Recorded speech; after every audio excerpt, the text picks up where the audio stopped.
7 years after his wife vanished at sea, a postcard arrived in her handwriting.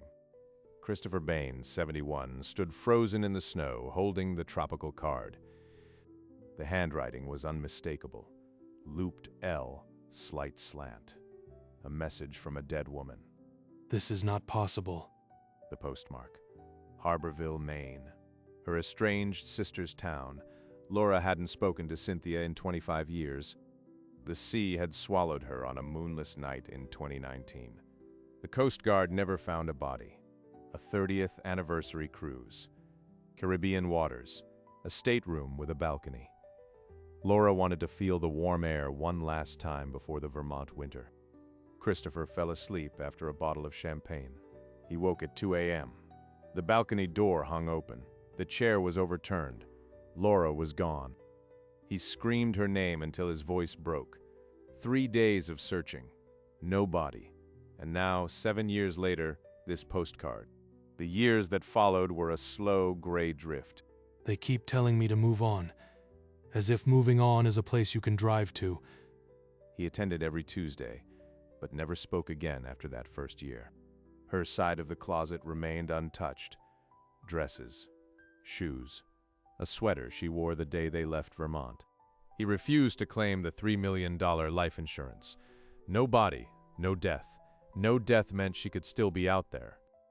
Now, 7 years later, he sat at the farmhouse table, the postcard under the yellow lamp. The handwriting mocked every therapy session. She was alive when she wrote this. Breathing.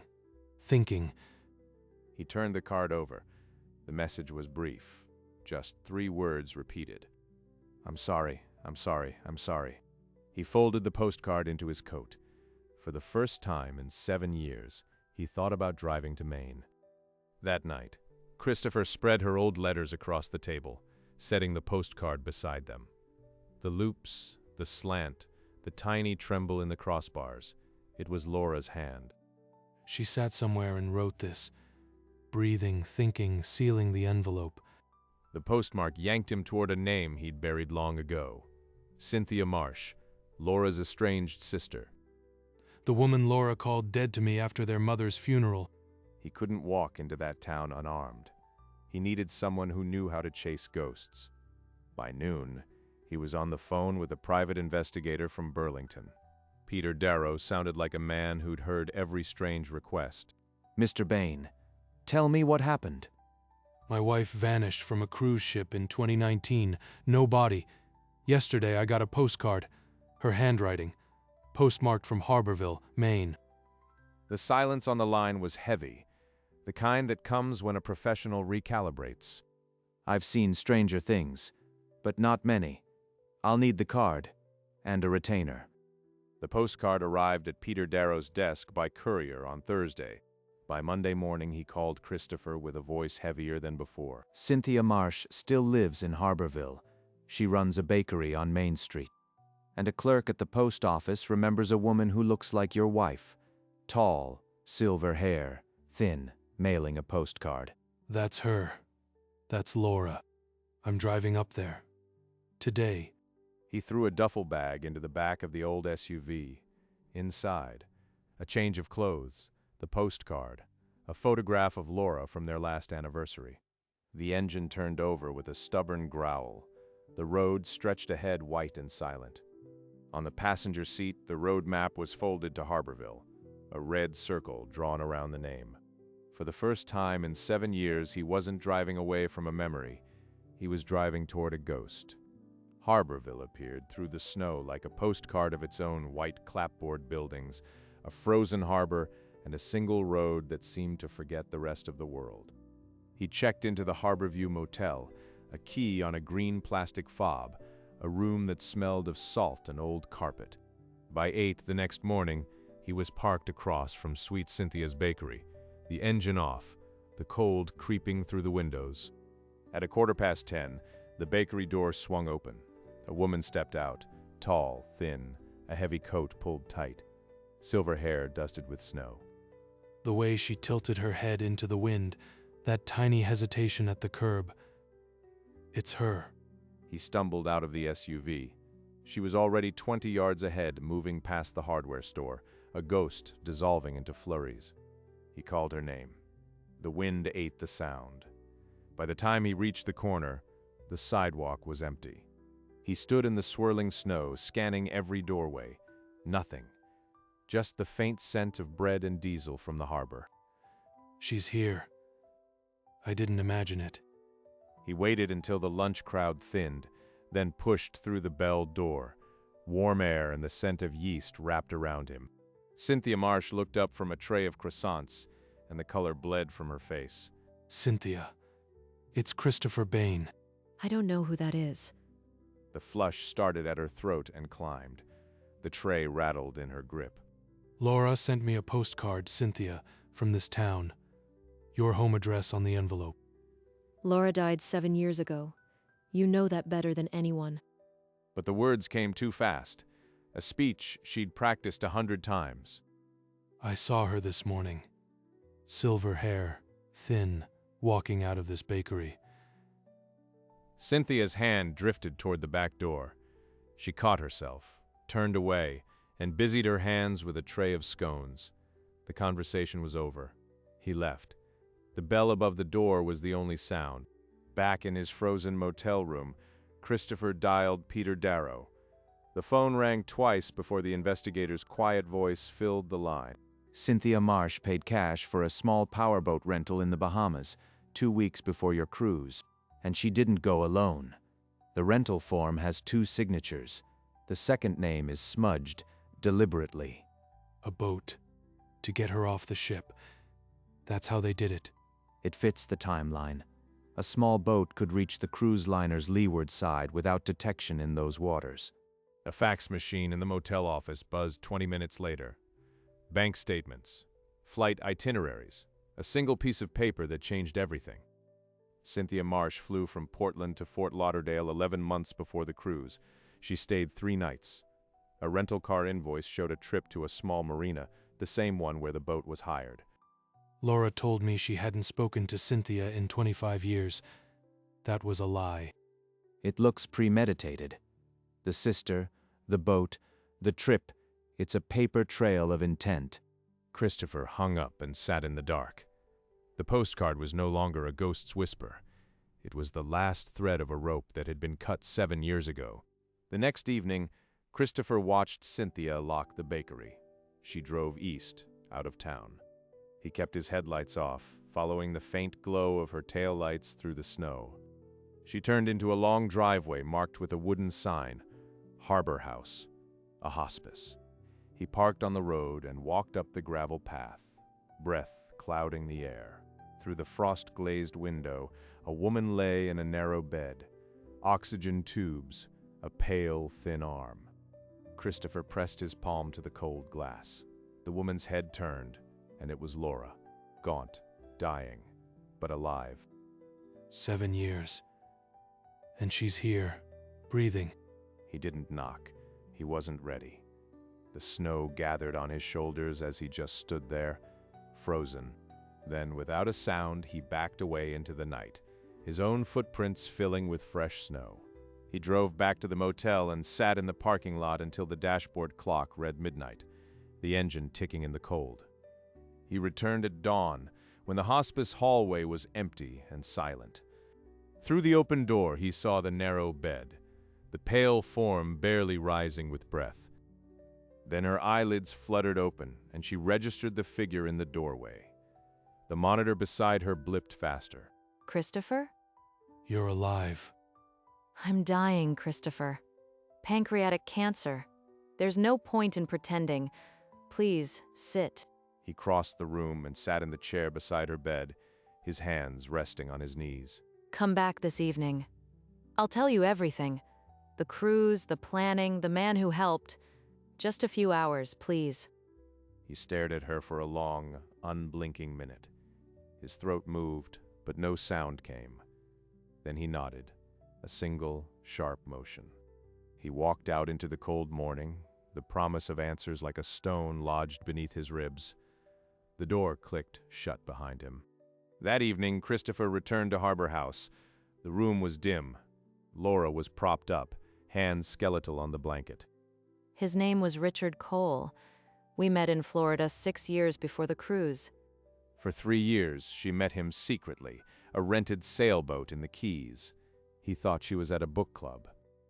I wanted a different life, but I was too much of a coward to ask for a divorce, so we planned the cruise. Cynthia helped. She liked Richard, liked the drama.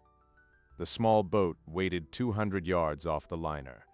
They pulled her from the water and vanished into the Bahamas. The insurance was supposed to buy us a new start. $3 million. You never claimed it. Richard left after a year. On her nightstand sat the photograph from the cruise, her laughing. The same one he'd brought in his duffel. I'm sorry isn't enough, but I wanted you to see me before the end. You deserved that much. Christopher sat motionless, staring at the skeleton of his wife. The silence stretched until the nurse came to check the monitors.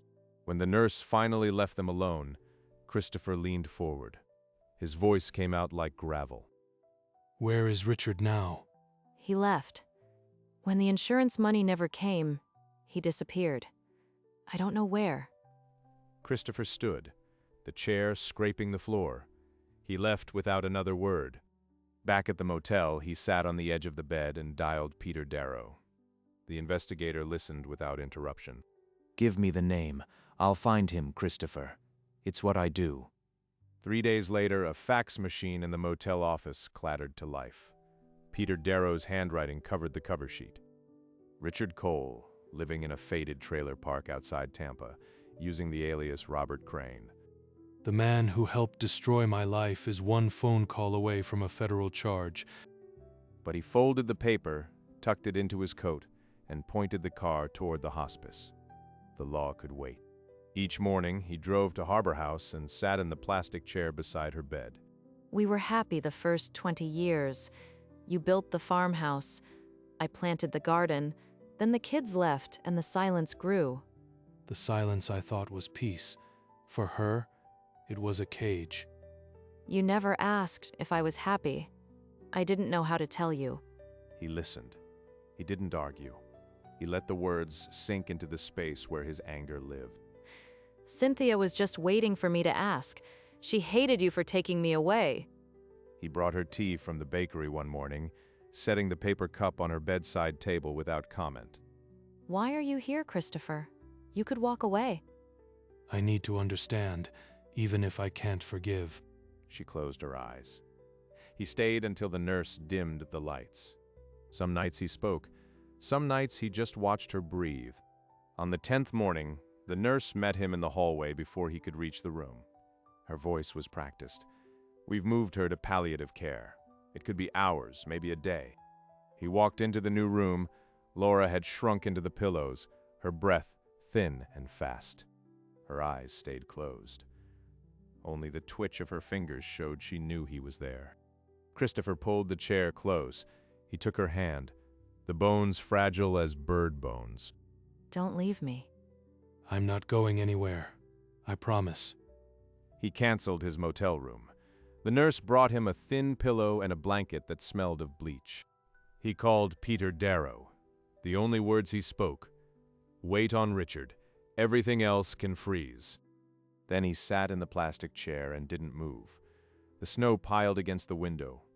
The vigil had begun. At 3:14 a.m., the rise and fall of her chest slowed, stuttered, and stopped. He felt her fingers go slack. He did not let go. For hours, he sat in the plastic chair, the window turning from black to gray.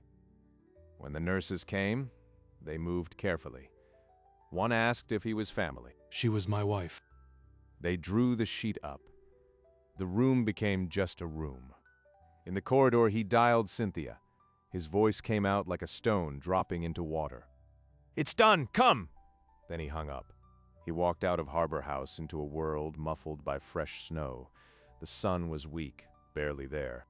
He brushed the snow from the SUV's windshield with his bare hand, then pointed it west. The postcard was still in his coat. The farmhouse waited in the blue twilight, a single lamp burning in the kitchen window. He'd left it on 7 years ago and never turned it off. He walked straight past the kitchen, down the hall, and stopped before the closet door he hadn't opened in 7 years. The scent that came out was faint, old fabric, lavender, the ghost of her perfume. It was the smell of a museum. I kept you here as if you were coming back, but you were never coming back. He pulled the first dress from the hanger, a blue linen she wore to church. He folded it once, twice, and placed it into a cardboard box. Each garment came with a memory: the yellow cardigan from the Maine trip, the green scarf she knitted herself, the gray dress she bought for their daughter's wedding. He worked through the afternoon. The bed disappeared under piles of fabric. Boxes filled, one after another. When the closet was empty, he stood before the bare wooden hangers, his hands dusted with lint. He drove the boxes to the church donation center on Sunday morning. The volunteer asked if these were from a loved one. He only shook his head. Back home, he sat at the kitchen table, the house silent around him. The closet door stood open, a hollow space where his grief used to live. The weeks bled into months. Snow melted from the farmhouse roof. He ate when he remembered, slept when the house got too quiet. One morning, the landline rang. He almost didn't answer. Peter Darrow's voice came through the receiver, cautious. Christopher, it's done. The Florida authorities arrested Richard Cole yesterday. Christopher sat down at the kitchen table. He didn't ask for details. 7 years, and now a voice says justice. Insurance fraud, conspiracy. They had enough from the boat rental and the post office clerk's description. The local paper in Tampa ran a small article. Man indicted in cold case insurance fraud. No mention of Laura Bain. He folded the clipping and placed it in the drawer beside the postcard. He never mentioned the indictment to anyone. Some Friday nights, he'd sit on the porch and listen to the wind. The anniversary came with a cold gray sky. He pulled on his coat and pointed the SUV toward the coast. The New England shore was a different beast from the Caribbean, rocks, not sand, gray water churning with winter. He walked to the water's edge, his boots sinking into the wet sand. The sea didn't take you. You chose it. He had chased a ghost for 7 years. Now the sea was just water, salt, and the memory of a sunlit cruise. He didn't speak. No prayer, no apology. Just the wind and the gulls. In his mind, the postcard floated on the dark water, its words bleeding into the tide. He stayed until the light began to fail, then turned and walked back to the car. The drive home was quiet. The sea had taken nothing.